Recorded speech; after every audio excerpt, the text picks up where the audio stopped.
최근 정신질환자의 강력범죄가 잇따르면서 사회 불안이 커졌는데요. 사실 정신질환자의 범죄율은 높지 않다고 하죠. 그렇다면 실제 문제는 정신질환자 범죄에 대한 부실한 대응 체제에 있는 건 아닐까요? 이 문제를 짚어보겠습니다. 다른 이에게 해를 입힐 우려가 있는 환자라면 강제 입원을 통해서라도 치료를 받게 해야 한다. 이런 목소리가 높죠. 그런데 정작 이들을 받아줄 병원은 턱없이 부족합니다. 먼저 오승목 기자입니다. 서울 영등포의 한 유명 백화점 명품 매장. 며칠 전 이 매장에 30대 남성이 찾아와 고가의 명품 가방을 하나 샀습니다. 그러더니 이 남성은 다짜고짜 이 가방을 다른 여직원에게 갖다 주라며 횡설수설하더니 급기야 협박성 발언을 쏟아내고 사라졌습니다. 경찰이 출동했지만 겁에 질린 매장 직원들은 한동안 일을 못할 정도였습니다.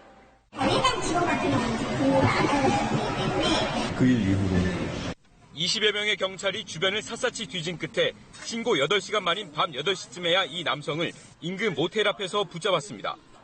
이 남성은 조현병을 앓고 있던 것으로 확인됐습니다.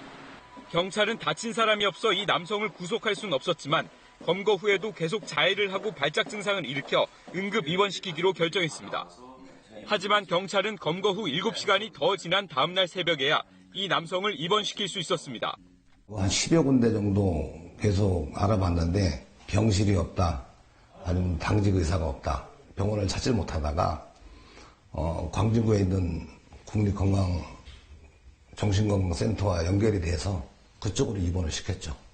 경찰은 이런 일들이 날마다 반복되고 있다고 하소연합니다. 경찰이 조현병 피의자를 입원시킬 때 참고하는 수도권 병원 목록입니다. 실제 입원이 가능한지 직접 문의해보겠습니다.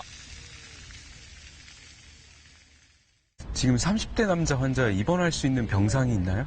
남자분은 입원할 병상이 없으세요. 지금 바로 입원이 가능한가요? 자리가 없습니다, 저희.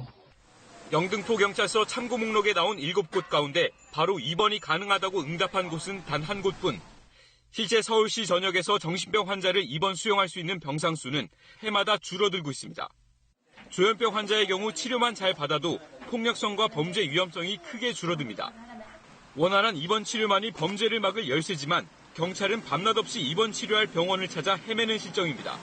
KBS 뉴스 오승목입니다.